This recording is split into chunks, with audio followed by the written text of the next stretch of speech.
The X100VI is the perfect camera for an event like Pride, and not for all of the cliche reasons that you've heard a million times in 500,000 different YouTube videos. You know, it's small, it's light, it's unobtrusive, disappears into a crowd. No, not for any of those reasons. I mean, all those reasons, but that's not what I want to talk about in this video. Now, I pick up a camera like this when I want to protect my experience. Welcome back, happy Friday. This is Snapping 39. As always, my weekly-ish mini-series about all things photography. What do I mean by protecting my own experience? Well, the X100VI is the type of camera that I bring along to an event that I want to enjoy as much as I want to shoot.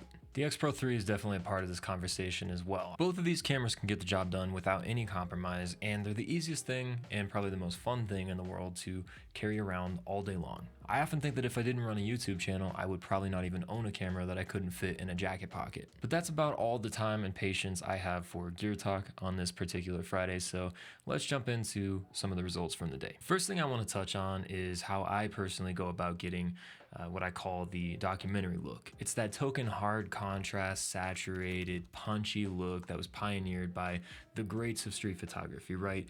Eggleston, Meyerowitz, Herzog, Gruyere. Whenever I'm in a situation where I'm dealing with really harsh sunlight, you know, noon, middle of the day, what I typically do is I set my camera to center metering and I move to an aperture like f8, something, you know, pretty locked down. A lot of film camera meters meter for the center of the frame, so I think that center metering to some degree lends itself to getting that classic look, and it also, I think, really works well for street photography because you're metering for, you know, whatever's in the middle, which tends to be your subject. This isn't a hard rule at all, but it's just the one technique that I found that really gives me results I like in color, at least when the sun is this harsh. I'm happy to say that there were a bunch of photos from the day. I'm gonna kind of breeze through this. I'm not gonna spend too long rambling, but there are a couple I want to talk about. So first off, shots like this, I really like to, you know, get some kind of an establishing shot, just show the viewer where we are.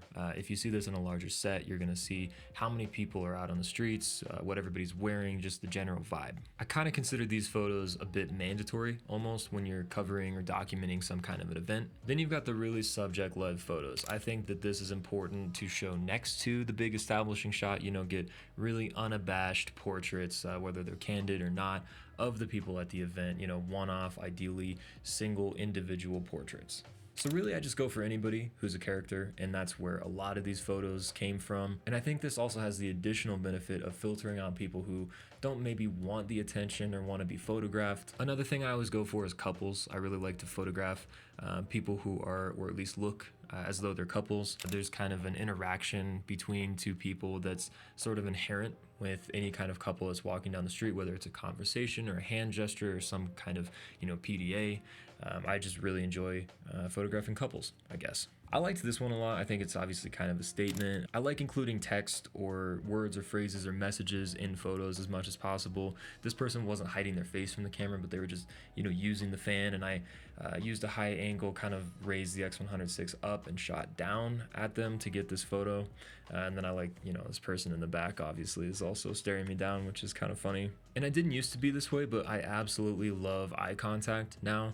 I could not be more bored by images of people's backs. It took me a long time to get there. It took me a long time to build the confidence to, you know, photograph people to their face. But nowadays, I just don't really connect with images like this in an environment like this unless I have faces, eye contact, facial expressions. I think there's a time and a place for things like silhouettes. I think those photos can be beautiful, and I absolutely do chase them, but eye contact, facial expressions on a day like this are absolutely what I'm looking for. I had a couple shots where I actually feel like I got some pretty good framing using both people and inanimate objects. I think framing shots where people are the frame are kind of my favorite, but I also liked these detour signs or these caution construction signs.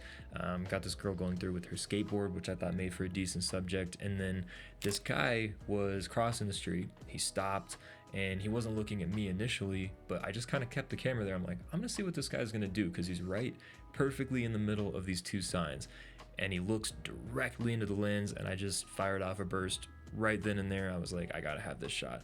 Never talked to him, never had an interaction, but he definitely stared me down. This is a photo I wish I could go back and redo. I love the bubbles, but I think that they're a little bit lost just because of how busy the background is.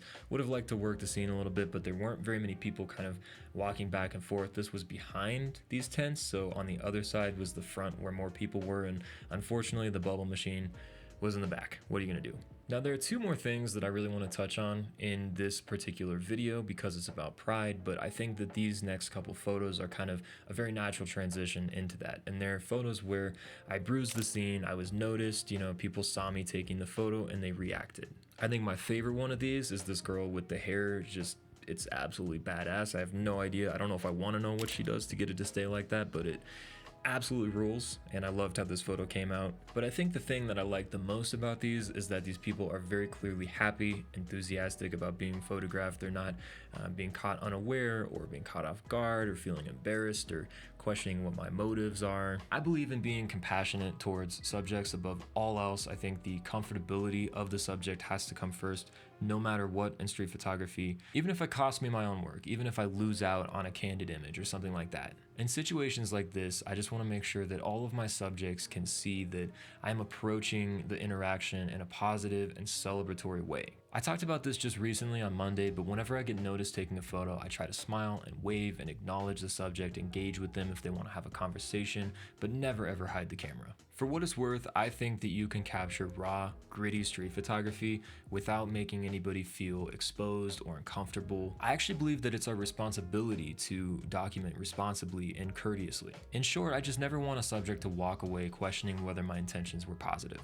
I'm a really big fan of Pride, and not just a photograph, but because it creates a space every year where people who may not be able to show all of their true colors all year round can come together in a place where they know, hands down, that they will be accepted exactly as they are. I try to go every single year, and I've been really fortunate to experience many iterations and different versions of Pride. Whether it's a parade or a festival or some kind of street fair, it's always a really good time. But if you've ever been to Pride, you'll know that it's about much more than just rainbow outfits and a parade once a year. Pride helps to normalize, legitimize, and celebrate the experience and the identity of queer people who, most of which have experienced some level of marginalization throughout their lives, and unfortunately for plenty of people, still to this day. So what I set out to capture at Pride is the raw emotion that comes with acceptance, relief, safety, and just joy that people experience all together as a community during these events. Not just fun outfits, but human beings all together in a space that they know will recognize and accept them for who they are. And if it wasn't abundantly clear already, I want my little corner